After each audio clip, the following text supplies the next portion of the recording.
Making a home feel cohesive is hard.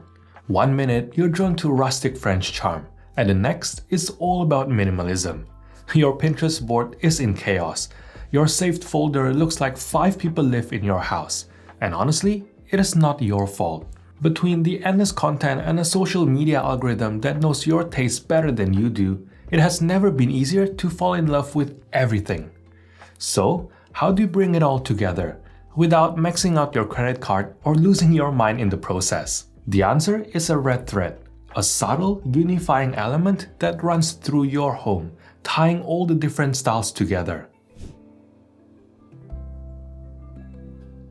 The red thread is a popular metaphor in Nordic cultures. It refers to a unifying element that ties everything together, like a thread running through a story or a design. The concept actually traces back to Greek mythology, where Theseus uses a red string to find his way out of a labyrinth. In design, the red thread is what helps your home feel cohesive. It is the unifying force, whether it's a color, texture, style, or material that subtly links each room to the next and ties everything together. Take this beautiful 550 square feet Parisian apartment by Jessica Halgerson. Notice the rich greens in the armchairs and abstract artwork, which is then echoed in the accessories. Then again repeated in a smaller artwork between the windows and a pattern on the curtain, plus the leafy green view out of the window. The same hue is then repeated across the dining area and then again across the bedroom, kitchen, and hallway. This is a great example of color as a red thread. In my own home, blue is my go-to color. See the blue accents in the lamp and art in my office. Then in my dining room, I've got a dark blue bench and a huge artwork by the staircase that hints at it. Even my front door is blue. They're all different rooms. They've all got different purposes, but they've got that one connecting thread. But don't be limited to thinking that your red thread has to be a singular color. It can be multiple colors or not even a color at all. Maybe it's a material. Perhaps you have a marble worktop and a marble top bedside table. Maybe it's a motif like a stripe on an armchair and a bedspread and a mug. That can be your red thread. A lot of the time, these links work subconsciously, but when it is there, your brain connects the dot and therefore makes your home cohesive. The easiest ways to create a red thread is through color. I've previously shown you 2 examples of it, but the secret here is to not be matchy-matchy about it. That means not using the exact same shade and tone of that color on the same kind of things. You have to repeat those colors across the room in varying amounts, on varying objects, and in varying shades. One of the best examples I've seen of using a go-to color is this home in Stockholm. Green shows up in nearly every room, but never in a matchy-matchy way. The moody TV room has color-drenched walls with the green velvet sofa and rug. The light, airy living room picks up that green again, this time on a side table. In the kitchen, they've reused the same green rug from the TV room, grounding the space and linking them visually. Even the dining room, more eclectic in style, echoes green in the flower arrangement, the bookshelf ceramics, the table legs, and the rug. Each room uses a different amount and shade of green, soft sage, turquoise, deep emerald, but that thread of green runs through everything, creating flow without being repetitive, even though each room is quite distinct. I think what a lot of people struggle with here is actually deciding on what color to go with. And what I like to recommend to my clients is to pull inspiration from art, textiles, or rugs. Someone has already designed those and chosen colors that go well together. If you mimic the scheme they've already chosen, you know it's probably going to work well. Like this antique Harry's rug. Notice how the terracotta reds, chalky blues, and sepia tones from the rug are echoed in the dining room. Another hack that I really like is to draw color inspiration from my external environment. It doesn't matter if you live in an urban or rural area.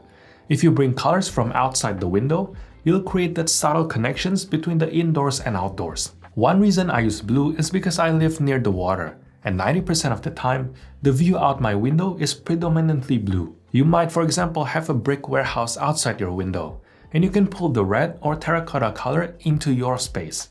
Doing this makes your home feel rooted in its surroundings. And if you're still unsure, a simple trick is to choose colors from the same family, ones that share a common undertone. For example, green blues can range from soft duck egg to deep sea blue. They're different in depth and mood, but still feel connected because of that shared base. This lets you play with contrast between rooms, light and airy in one, and maybe dark and dramatic in another, while still keeping things cohesive. Another great way to create a red thread in your home is by repeating materials and finishes. Think wood tones, marble, metals, and even textiles. Just like with color, the goal isn't to copy-paste the same exact material everywhere. That can make a space feel flat or overly coordinated. Instead, look for ways to echo those elements across different rooms and surfaces. Just enough for your eye to make the connection, but varied enough to keep things interesting. A great example of this is this London flat I came across recently. Notice how they have repeated oak wood or at least wood elements all throughout the space. In the kitchen, there's oak cabinetry.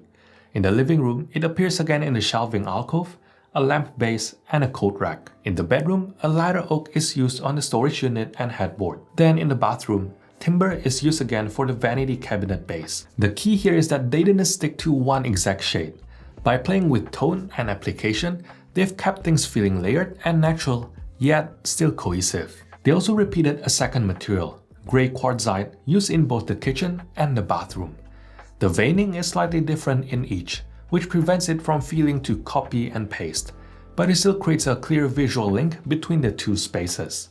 And what really takes it to the next level is how they've echoed patterns across materials. The basket weave wood flooring in the living space shows up again, this time as tiles in the bathroom. That kind of detail creates continuity without being obvious. So don't just look at the material itself. Consider how texture, pattern, and shape can echo each other across different surfaces and styles. This approach is especially helpful if your home mixes different design styles.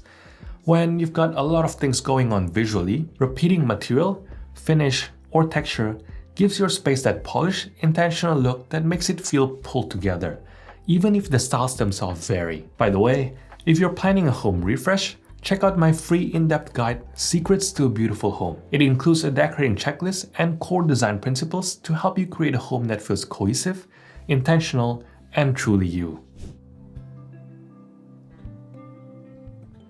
Color and materials bring personality to a home, but architecture forms the bones, and those bones matter more than people think.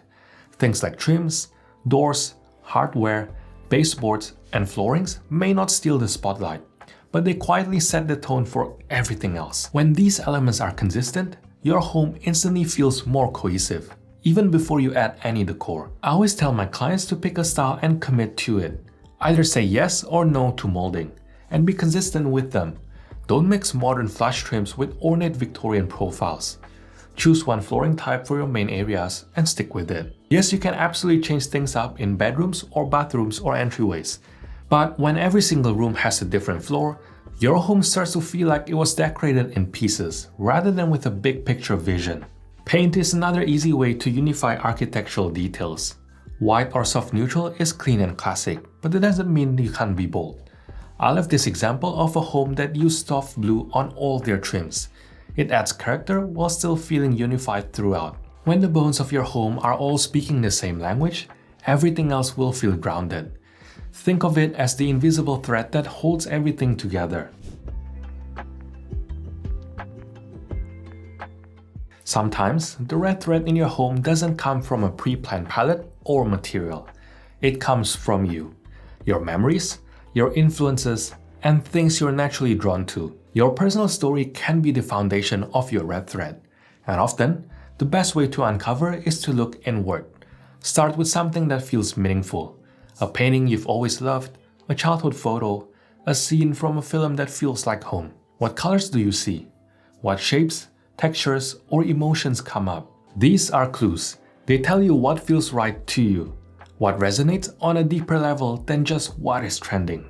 Take this Herne Hill house in the south of London. The red thread isn't just repeated colors or furniture styles. It is a feeling. Sure, there's a cohesive muted palette that runs throughout, with shifts in green, pastel blue, warm whites like Farrow and Ball's slipper satin, and a soft pink in the bedroom. But more than that, the whole space evokes a quiet nostalgia. It is layered with the charm of rural English country houses, with hues pulled from nature and the owner's memories. It tells a story, And every room is a different chapter. That is what makes this kind of red thread so powerful. It is not just about what you see, it is about what you feel. You're not decorating to follow a style, you're decorating to express something real and personal. A red thread isn't just about what you include, it is also about what you leave out. A cohesive home isn't one that is filled to the brim. It is one that breathes, one that has rhythm and balance. Without that sense of editing, even the strongest design choices can get lost in the noise. Start by creating space around your objects. Not every shelf needs to be full. Not every wall needs art. Let your standout pieces shine by giving them room to breathe. Then display with intention.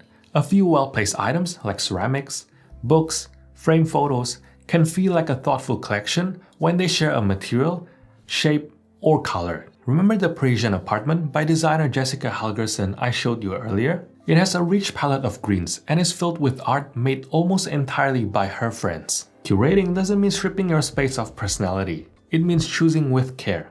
What to display, what to repeat, what to let go. It is the difference between a home that feels styled and one that feels cluttered. And finally, maybe most importantly, creating a red thread isn't just about what is in each room. It is about how those rooms connect. After all, the thread runs through your home, not just within a room. One of the biggest culprits are transition zones. Hallways, staircases, foyers. They're often overlooked, but they carry a lot of weight. These spaces don't need to be dramatic, but they should echo something from the rooms they connect. Maybe that's a repeated color, material, or lighting detail. Even something as simple as using the same timber on stair treads and a console table in the entryway can quietly stitch your home together. And don't forget about layout. If one room is heavy and crowded and the next is minimal and airy, the contrast can feel abrupt. Let your furniture placement and styling choices support a sense of continuity, not a series of start-stop moments. Flow isn't always obvious, but when it's missing, you feel it. And when it's there, everything just clicks.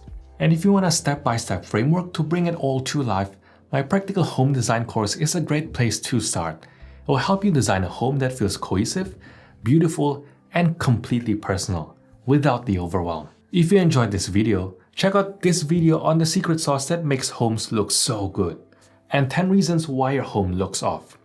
Otherwise, thanks for watching, and I'll see you in the next one.